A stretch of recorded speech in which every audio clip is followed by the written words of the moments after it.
هيساعدك جدًا في شغلك وهيوفّر عليك وقت كبير جدًا، وهيحل لك مشكلة تعتبر هي يعني مشكلة صعبة بالنسبة لأي حد.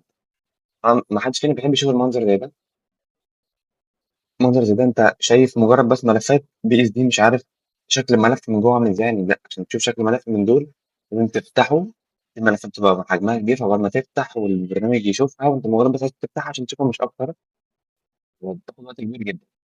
فالنهارده جايبين حل كمشكلة اللي بتواجهك دي، بدل ما أنت بتشوف الصور بالمنظر ده، هتشوفهم بالمنظر اللي قدامك ده.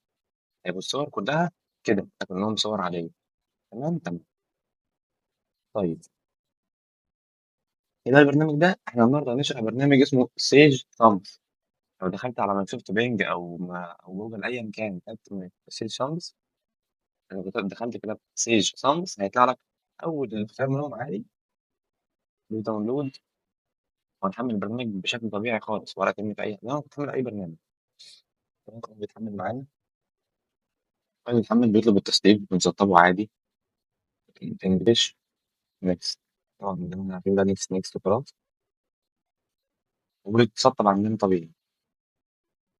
تمام، كده خلص تسطيب نُص next عادي finish. كده البرنامج بقى جاهز عندنا إنه يشتغل.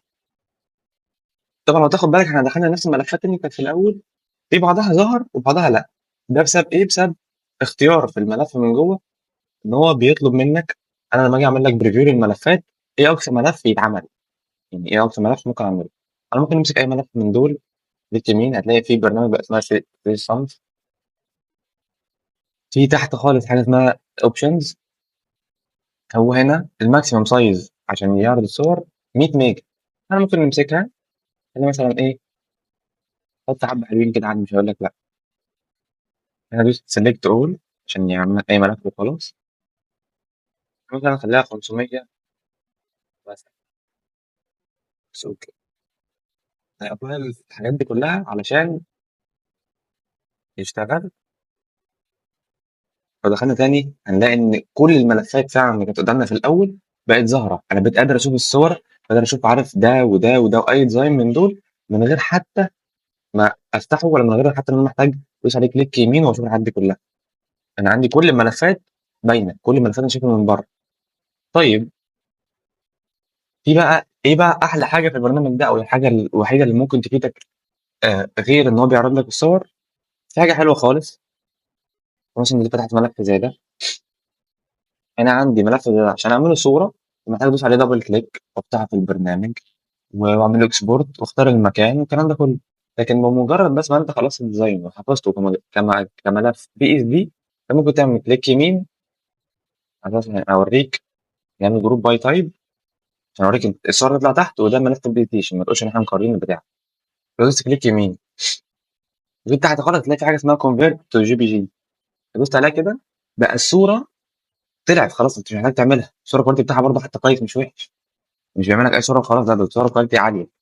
فأنت بدل ما أنت محتاج تفتح البرنامج وتدوس هنا file export وتعمل save as أو تعمل بF7 زي ما إحنا متعودين في الفيديو اللي فات، بمجرد بس ما أنت بتفتح الموقع، تفتح قصدي الملف، أي ملف بقى من دول، يعني ممكن مثلًا ناخد ملف من دول مثلًا أي ملف منهم مثلًا الملف ده عملنا save sums وconvert to JPG هيحمّل شوية يروح طالع لك صور. طبعًا عشان دي حجمها كبير فتلاقي البرنامج بيعلّق شوية عشان هي مساحتها كبيرة شوية. دي تحت بقت صورة تحت أهو خلاص، بنفس اسم الfolder كمان، دي بقت صورة. أفتح كده بيرجع لي عندي صورة. فبس ده كان معانا شرح برنامج Sage Sums. برنامج سهل وبسيط اتعلمنا منه حاجتين، إن هو هيعمل لك preview لملفات الBSD من غير ما تفتحهم، وحتى ملفات الillustrator يعمل لك أي ملف illustrator برضه يعمل لك نفس الحوار. إنه ثانيًا بدل ما أنت محتاج إن أنت تفتح مثلًا وأنت شغال على banner أو شغال على حاجة هتطبع يعني مساحتها كبيرة أو يعني الحجم بتاعها كبير والpixels كتيرة الكلام ده كله، فأنت مضطر إنك تفتح البرنامج وتعمل export وتختار بقى الحاجات دي كلها. لأ أنت مجرد ما تفتح تدوس كليك يمين على الملف وتختار من الأوبشن بتاعة البرنامج convert JPG بيطلع لك صورة عادية تقدر تستخدمها زي ما أنت عايز عشان تقدر ترفعها على الفيس أو تيجي تطبعها ما تبكسلش. وبس كده، لو احتجت أي سؤال أنا معاك على كل التواصلات بتاعتنا، عندك تحت الdescription في كل اللينكات اللي تقدر تتواصل معايا بيهم. بس أشوفكم في فيديو تريكات جديد. باي باي.